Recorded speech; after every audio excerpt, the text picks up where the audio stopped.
Carol Sirabisi, licensed marriage and family therapist from Conscious Choices, here bringing you Conscious Moment number 2.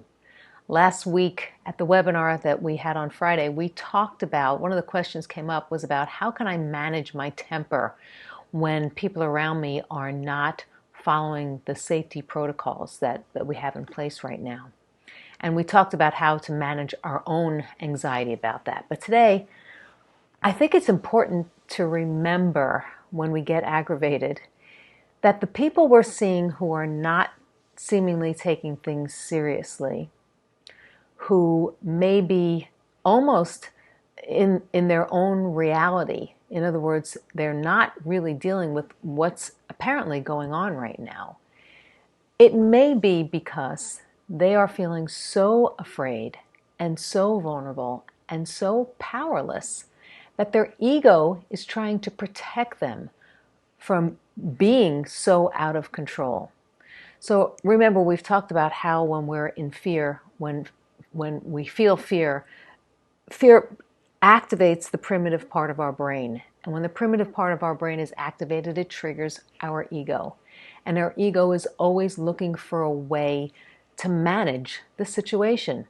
So our coping mechanism or defense mechanisms are ways that our ego uses techniques, so to speak, to protect us from feeling vulnerable, to protect us really from being in a life-threatening situation. Of course, the primitive part of the brain doesn't know the difference between real and perceived danger. So you can imagine that if someone is walking around without a mask or not social distancing or still going to work when they really don't need to be going to work or congregating in large groups of people when they really don't need to be, you can imagine that underneath it all, they are utilizing the coping mechanism called denial. And denial just means what it says. I'm denying the reality because my psyche cannot handle the reality of feeling so powerless and so out of control. So to kind of keep that in mind when you're getting yourself upset, certainly tapping into presence, bring yourself to the present moment and coming from your essence as much as you can is going to help.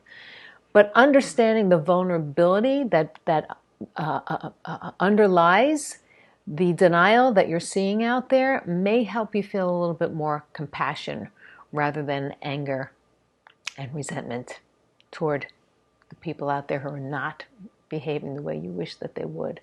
So if you can bring that energy of compassion as well as you continue to put your own oxygen mask, take care of yourselves, create your boundaries in the way that you need to, and not without a need to make anyone else out there an enemy, you will do your essence a good service.